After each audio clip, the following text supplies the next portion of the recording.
हाय, नमस्कार. तुमचं सगळ्यांचं आपल्या आणखीन एका नवीन व्हिडिओमध्ये अगदी मनापासून स्वागत करते. सर्वांना श्री स्वामी समर्थ. तुमचा सगळ्यांचा आजचा दिवस खूप छान, मस्त, आनंदाचा आणि आरोग्याचा जा अशी स्वामींच्या चरणी प्रार्थना करते आणि आजच्या व्हिडिओला सुरुवात करते. कशा आहात तुम्ही सगळ्याजणी? खूप छान, मस्त आणि मजेतच असणार. कालच्या व्हिडिओला केलेल्या कमेंटसाठी, केलेल्या लाईकसाठी तुमचं खरंच खूप मनापासून आभार मानते.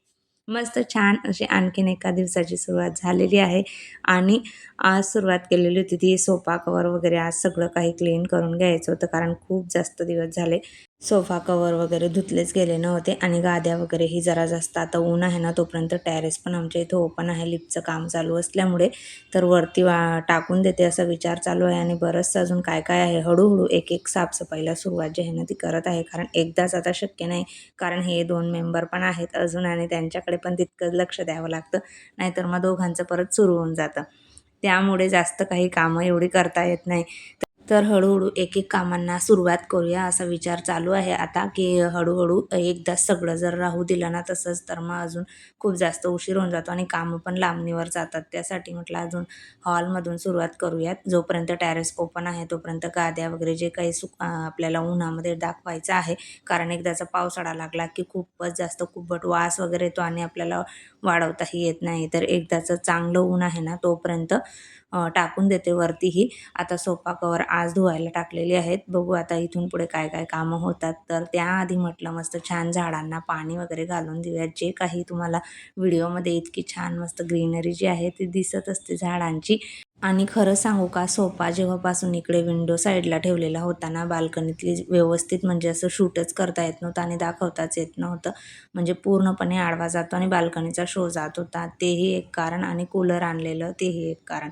असं दोघं कारण त्यामुळे ह्या साईडला परत सोफा मी इकडच्या साईडने करून घेतला आणि म्हणजे बाल्कनी जी आहे ना ती व्यवस्थित अशी घेता येईल व्हिडिओमध्ये. इकडच्या साईडला सोफा ठेवला म्हणजे सगळं इथं पॅक होऊन जातं. त्यामुळे व्यवस्थित असं प्रॉपर घेताच येत नाही. आधी सोफा कवर वगैरे जे काही होतं ना मशीनला लावून दिलं. बाकीची कामं आता आवरायला सुरुवात केलेली आहे. बाल्कनीमध्ये काय करते पूर्णपणे अशा पद्धतीने ना पाणी झाडांना टाकत असते. जोपर्यंत उन्हाळा आहे ना तोपर्यंत स्प्रे बॉटल वगैरे असली तर मग ठीक आहे. मी तर तशीच टाकून देते सगळ्या झाडांवरून आपल्या मगमध्ये पाणी घेतलं की पूर्णपणे झाडांची अंघोळच घातली गेलेली आहे.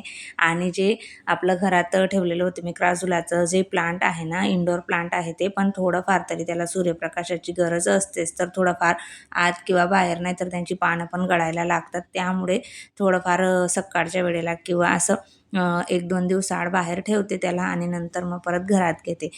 जेव्हा अशा पद्धतीने झाडांची अंघोळ झालेली असली म्हणजे पूर्णपणे बाल्कनी जी आहे ना ओली होऊन जाते. पूर्ण बाल्कनीमध्ये पाणीच पाणी होतं आणि कुंड्यांच्या खालून पण पाणी जे आहे ना ते गळतच असतं थोडंफार तरी गळतं. कारण मी आतमध्ये ना वाळू वगैरे टाकलेली असल्यामुळे पाणी तितकं त्याच्यामध्ये राहत नाही आणि त्यामुळेच झाडं जे आहेत ना ती छान राहतात. नाही तर पाणी जर त्याच्यातच साठून राहिलं ना तर मग झाडं व्यवस्थित अशी ग्रो करत नाही आपली.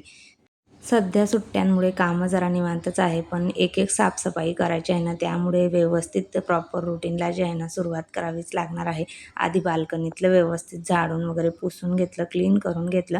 कारण बाहेर सारखं-सारखं जाणं-येणं मुलं आहेत घरामध्ये, ते करतच असतात आणि परत मग ओले पाय घरामध्ये येतात. त्यामुळे आधी बाहेरचं सगळं आवरून झालं म्हणजे एकदाचं किचनच्या कामांना सुरुवात झाली की मग बाहेर काही बघायची गरज नसते आणि जास्त ऊन झाल्यानंतरही झाडांना पाणी घालणं चांगलं नसतं. आता तर सध्या खूप जास्त ऊन वगैरे गरम पण तितकंच होत आहे आणि कालच्या व्हिडिओमध्ये मी तुम्हाला सांगितलंच होतं की मी आप्यांसाठी टाकलेलं होतं भिजायला. छान फर्मेंट झालेलं होतं. उन्हाळा असला की काही टेन्शन वगैरे नसतं आणि इथं शेंगदाण्याची चटणी जी होती ना ती मिक्सरमध्ये बारीक करून घेतलेली होती. तिला तडका वगैरे देऊन दिला व्यवस्थित असा मस्त आणि चटणी इथे तयार झालेली होती आणि जे काही कांदा, टोमॅटो वगैरे, हिरवी मिरची, कोथिंबीर सगळं काही बारीक चिरून घेतलेलं होतं. चवीप्रमाणे मीठ याच्यामध्ये घातलेलं आहे आणि आपलं आप्यांसाठीचं बॅटर इथे तयार झालेलं आहे. आणि आप्यांचं जे पात्र आहे ना त्याला थोडंसं असं तेल कारण खूप जास्त दिवस झाले मला आठवतसुद्धा नाही मी कधी लास्ट टाईम आप्पे वगैरे बनवलेले होते. तर नाही तर आधी खूप वैभव जेव्हा माझ्याकडे राहायचा ना त्याला आप्पे, डोसे वगैरे हे जरा जास्तच आवडायचं. तर मग सारखं-सारखं टाकायचं जे होतं ना ते व्हायचं. पण आता हल्ली जास्त नाही आणि टाकलं तरी या तिघांना डोसेच आवडतात. त्यामुळे मग मी डोस्यांचंच जास्त करून करत असते. आतासुद्धा बहिणीच्या मुलाला आप्पे वगैरे म्हणजे त्याच्यामध्ये हे सगळं टाकलेलं असतं ना कांदा, टोमॅटो वगैरे त्यामुळे त्याला आप्पेसुद्धा आवडत नाही. मग त्याच्यासाठी मी डोस्यासाठी प्लेन बॅटर जे होतं ना ते आधी काढून ठेवलेलं होतं आणि आमच्यासाठी मग आप्पे करायला घेतलेले होते. 1-2 डोसा त्याच्यापुरता उतरवून दिलेला होता. सुरुवातीला थोडा प्रॉब्लेम होतो आप्पे काढण्यासाठी, पण एकदाचं एक भांडं आपलं काढून झालं ना, की नंतर मग मनानेच ते व्यवस्थित असे निघत असतात. फक्त झाकण ठेवून 1-2 मिनटं फक्त वाफ काढून घ्यायची एकदा टाकून झाल्यानंतर आणि थोडंसं वरून तेल टाकायचं. तर असं तुम्ही अशाच पद्धतीने आप्पे बनवतात का ते मला कमेंट करून नक्की सांगा. काही जण कांदा, टोमॅटो वगैरे याचा वापर त्याच्यामध्ये करत नाही. नुसते फक्त प्लेन असे आप्पे बनवत असतात. पण कांदा, टोमॅटो टाकल्यानंतर छान होतात आणि मस्त लागतात. तर चला, त्यानंतर ह्या दोघांचं दुपारी म्हणजे एकदाची सकाळ झाली, की दिवसभर काही ना काही म्हणजे असं खेळ जे आहेत ते चालू असतात आणि एवढा सगळा पसारा जो आहे ना, तो ह्या बुकांचा वगैरे इथं काढून झालेला आहे. तुमच्या घरामध्ये सुद्धा अशाच पद्धतीची अवस्था जी आहे ना, ती ह्या महिन्यात होतच असेल. नवीन बुक्स यायच्या आधी आपली कपाट वगैरे जी आहे ती खाली करून घ्यायची बुकांची आणि सगळं काही रद्दीमध्ये किंवा जे गरजू आहेत आपलं टेक्स्टबुक वगैरे ज्यांना कोणाला द्यायचे असतील एखाद्याला त्यांना आपण देऊ शकतो. तर ते सगळं वेगवेगळं तिला मी सांगून दिलेलं होतं, की तुझं तू काढून घे आणि हे शूज वगैरे सगळं काही आता धुवायला काढलेलं होतं. कारण आता याची गरज नाही आहे आणि शू रॅकमध्ये खूप जास्त गर्दी आहे ना, त्यांची झालेली होती. कारण स्लीपर वेगळी, डेली वेअरची वेगळी, स्कूलची वेगळी, शूज वेगळे, सँडल वेगळी. खूपच जास्त शू रॅकसुद्धा पॅक झालेलं होतं. त्यामुळे हे सगळं मी आता धुतलं होतं आता आणि व्यवस्थित प्रॉपर सुकलं, की मग एखाद्या प्लॅस्टिकच्या पिशवीमध्ये गुंडाळून बेडमध्ये किंवा एखाद्या ठिकाणी ठेवून दिलं, की मग कुठे जायचं असलं, की पटकन काढून आपण घालू शकतो स्वच्छ असले की. तर ते सगळं धुवून घेतलेलं आहे आणि सगळ्यांचे वॉर्डरोबमधले कपडे वगैरे जे आहेत ना, ते आवरून झालेले होते. फक्त एकदा सिद्धीचेच बाकी होते. पण तिने आता तिचं जे कपाट होतं ना बुकांसाठीचं, ते आवरायला घेतलेलं होतं. म्हटलं चल आता तू ते तेवढं तिकडचं आवरून घेत आहे ना, तोपर्यंत तुझे जे काही कपड्यांचं आहे ना, ते मी आवरून घेते इकडे. तर जे कपडे असतात ना यांचे सगळे तर त्याच्यासोबत जे बॉक्स वगैरे मिळतात किंवा ज्या बॅग मिळतात ना पॅकिंगच्या, त्या मी तशाच ठेवते आणि जे कपडे आपण कधीतरी काही फंक्शन वगैरे असलं तेव्हा घालायचे असतात ना, ते मी या बॉक्समध्ये ठेवत असते. जेव्हा कपडे घेतो तेव्हा आपल्याला बॉक्स त्याच्यासोबत मिळालेलाच असतो, तर तो टाकून न देता मग तसाच ठेवते.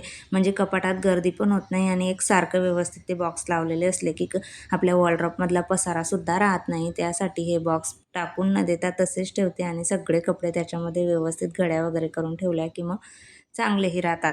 तर ते आता आवरायला घेतलेलं होतं. आता सगळं काही वॉर्डरोब जे आहे ना ते आवरून झालेलं आहे. इतका कपड्यांचा पसारा झालेला होता ना, गेल्या 5 ते 6 दिवस झाले कपड्यांचाच पसारा चालू आहे. सारखं जर गावी जायचं म्हटलं ना, तर तिथून आल्यावर ते कपडे परत स्वच्छ करा, परत प्रेस करा, धुवा, ठेवा व्यवस्थित. परत अजून जायचं असलं की पुन्हा तेच काम असं असतं. पण चला आता काही जाणं येणं नाही आहे सध्या तरी कुठे. तर आता व्यवस्थित असे ज्याचं त्याचं कपड्यांचा पसारा म्हणा किंवा काही जे काही आहे ना ते सगळं काही आवरून घेतलं. फक्त प्रेस करायचेच काही कपडे आहेत ते. ह्या कपड्यांना काही प्रेसची गरज नसते, व्यवस्थित ठेवले तरी राहतात आणि फक्त कॉटनमध्ये जे येतात ना ते ज्यावेळेस घालायचे असल्यानं तेव्हासुद्धा आपण पटकन करून घेऊ शकतो. तर यांना काही मी प्रेस वगैरे केलेली नव्हती, फक्त शॅम्पूच्या पाण्यातून काढून धुवून टाकलेले होते आणि सारखे धुवूनसुद्धा त्यांचा रंगसुद्धा जाऊ शकतो. जे कॉटनमध्ये असतात ते, सिल्कमधल्या कपड्यांचे तर काही संबंध येत नाही. त्यांना फक्त आपण शॅम्पूच्या पाण्यातून काढलं की लगेच ते चकाचक होऊन जातात.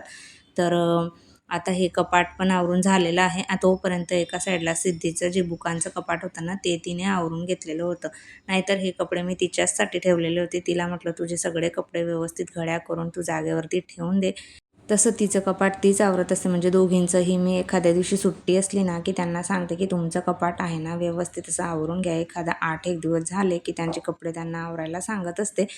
काही कामं दिसायला जरी छोटी-मोठी असली ना, पण ते आवरत आपलं बराचसा वेळ जो आहे ना, तो निघून जातो आणि हे सगळं आवर करण्यामध्येच माझा अर्धा 1 तास तरी माझा तसाच निघून गेलेला होता. संध्याकाळी परत ह्या दोघांना ना गार्डनमध्ये घेऊन जावं लागतं इतकं-तितकं तरी फिरण्यासाठी. नाहीतर घरात राहून तेही दिवसभर चिडचिड वगैरे आणि तेच. त्याच्यापेक्षा थोडंफार बाहेरून त्यांना फिरून आणलं ना, की मग जरा त्यांचासुद्धा मूड जो आहे ना, तो जरा चेंज होऊन जातो. तर हे सगळं ना 5-6 वाजेपर्यंत आवरून घेते आणि 6 ते 7 किंवा 7:30 पर्यंत असं त्यांना बाहेर घेऊन जावं लागतं. आणि तिकडनं आल्यानंतर मग आपलं परत पुढे स्वयंपाकाची तयारी, काय बनवायचं आहे, काय नाही ते.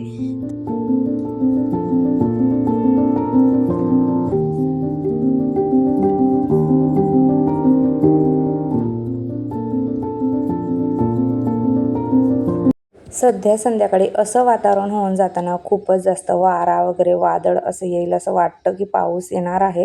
पण पाऊस वगैरे तर नाही आहे, पण असं वातावरण एकदम चेंज होऊन जातं. खूपच वारा वगैरे आहे.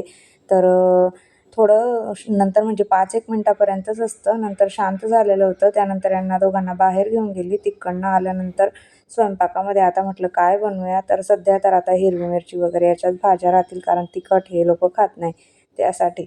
तर इथे मी आता सांडगे करायला घेतलेले आहेत, म्हणजे आम्ही वड्या म्हणतो त्यांना. गावाहून काही सांडगे आणलेले होते मी.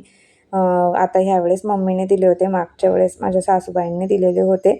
तर अशा दोघं ठिकाणचे थोडे-थोडे झाले, की मग वर्षभर बरोबर पुरतात मला ते. तर तेच मी इथं बनवायला घेतलेल्या होत्या. साध्या सिंपलच अगदी तेलामध्ये जिरे, मोहरी, कढीपत्ता वगैरे, कांदा, लसूण याची फोडणी देऊन झाल्यानंतर थोडी हळद आणि पाणी घातलेलं होतं त्याच्यामध्ये. साधे सिंपल इथं मस्त झालेले होते. पण सांडगे तुम्ही जर अशा पद्धतीने बनवत नसाल तर बनवून बघा. छान झालेले होते आणि सोबत थोडा रस बनवलेला होता आणि या दोघांनी तर ती भाजी काही खाल्लीच नाही.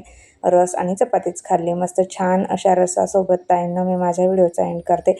कसा वाटला आजचा व्हिडिओ ते कमेंट करून नक्की सांगा. व्हिडिओ आवडला असेल तर लाईक करा, हायपही करा. पहिल्यांदा बघत असाल तर प्लीज आपल्या चॅनलला सबस्क्राईब करा आणि आपले असेच रोज येणारे नवीन व्हिडिओ बघत राहा.